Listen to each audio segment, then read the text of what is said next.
people watching this and my critics will say, didn't you just have Brett Favre on your show this week and you're just going to cape up for Brett Favre because he was on your show? It's not what I'm about to do. Here's my takeaway as a journalist. They don't have anything other than Brett Favre's name. That's what Michael Rosenberg and Sports Illustrated have. Hey, Brett Favre kept asking the governor of Mississippi for money for a volleyball facility at Southern Mississippi University. And that is Brett Favre's alma mater. His daughter had played volleyball there. He wanted a volleyball facility built there. He made some promises to the school that he would help finance or help land the financing for it. And so Sports Illustrated has uncovered a series of text message communications where Brett Favre kept asking the governor, hey, you going to help me out here? You going to help me out here? Hey, you set me up with this person. I think Nancy knew. Is she going to help me out here? Late in the story, after trying to paint this picture as Brett Favre as the Don Corleone of this embezzlement scheme, they acknowledge, well, there's nothing in here where Brett Favre acknowledges he even knows where the money's coming from. What it sounded like is that Brett Favre made some promises to his school, wanted the governor and taxpayer dollars to help with some of the promises he made to the school, the governor. And these government officials who actually had authority over how the money was used wouldn't tell Brett Favre no. They had all the authority. Brett Favre had none. His only authority was his ability to beg people, hey, help me finance or help pay for this facilities at Southern Miss. I'm just sorry that they're using Brett Favre's name. Is the story a good look for Brett Favre? No. Have they shown any indication that anything Brett Favre did was criminal? No.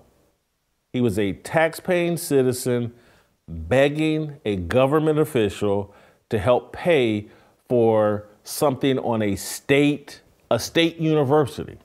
The whole embezzlement thing, they were taking state funds and applying it to a state institution, and it should, but they can't even make the argument, or no one has made the argument yet, like they took these funds and all these mothers and kids went starving and they didn't have the money for X, Y, and Z programs. None of that is ever made. I haven't seen any story that makes those allegations, that someone was harmed here.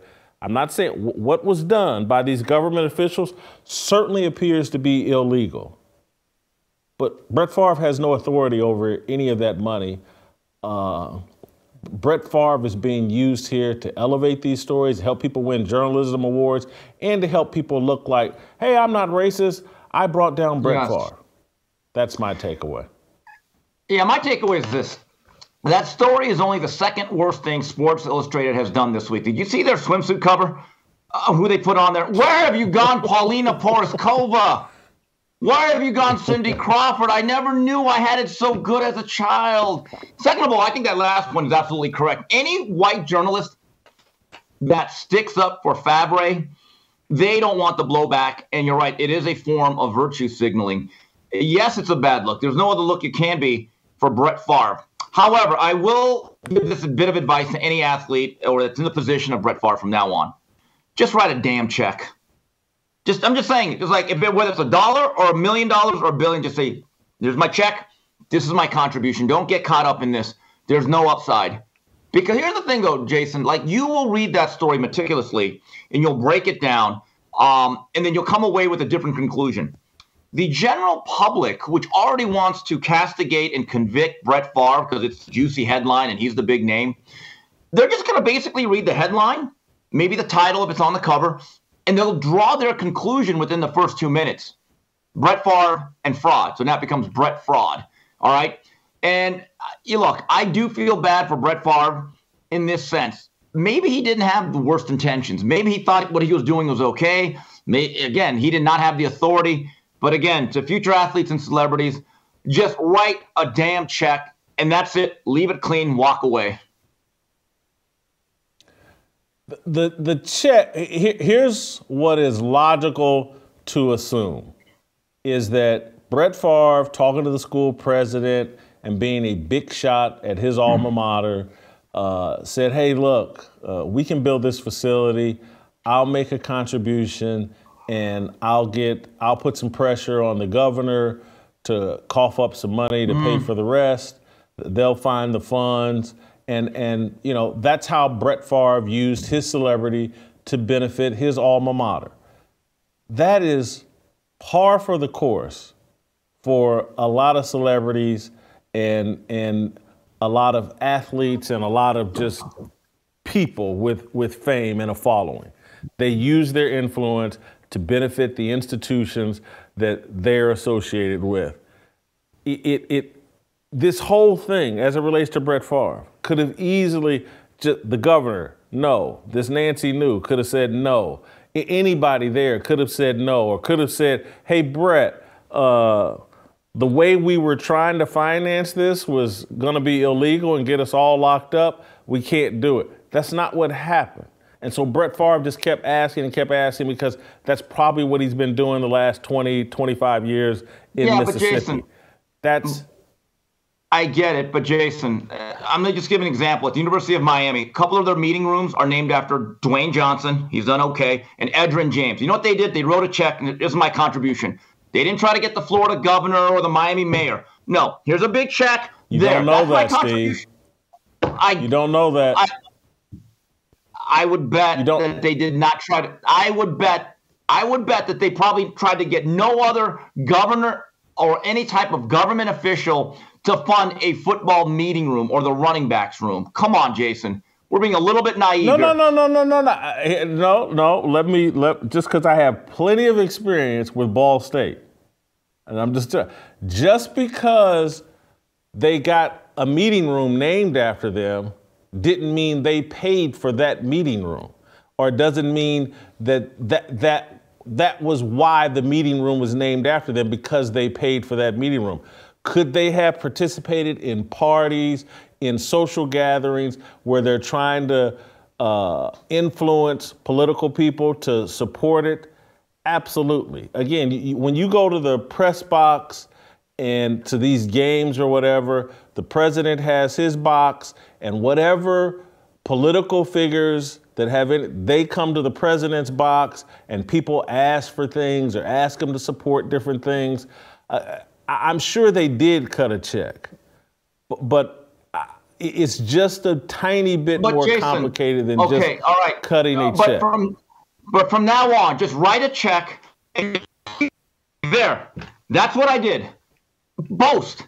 They always say, don't be you know what? Pat yourself on the back and say, take a picture of that check and say, this is what I did. Don't get the government involved. If these athletes now are going to do this the same way, whether it's legal or not, they're stupid. If I'm an athlete at the University of whatever, and they ask for a donation, I want to make it very clear. I will write a check and I will do nothing more. And you will name the building after me, and that's it. That's it. I would actually sign a deal saying, this is my contribution. You will never ask me to make a phone call. There's going to be no political favors. Because you are being dumb if you try to go any further than that. Because no good deed goes unpunished. No question that is the case. But I'm sure there was a non-illegal way for those government officials to find funding for whatever it was they were trying to do at Southern Miss. There was a non-criminal way of going about it. Brett Favre's defense is going to be, I thought they were going about this in a non-criminal way. Okay, but ask Brett Favre next time he's on the show. Hey, Brett, next time, would you just write a check and walk away? Ask him that, and you'd say yes. He'd walk away with his Wrangler jeans and say, no, yeah, you're right about that. You're right. The Kimster's right. That Asian fella's okay. Just write the check and just get the hell out of here.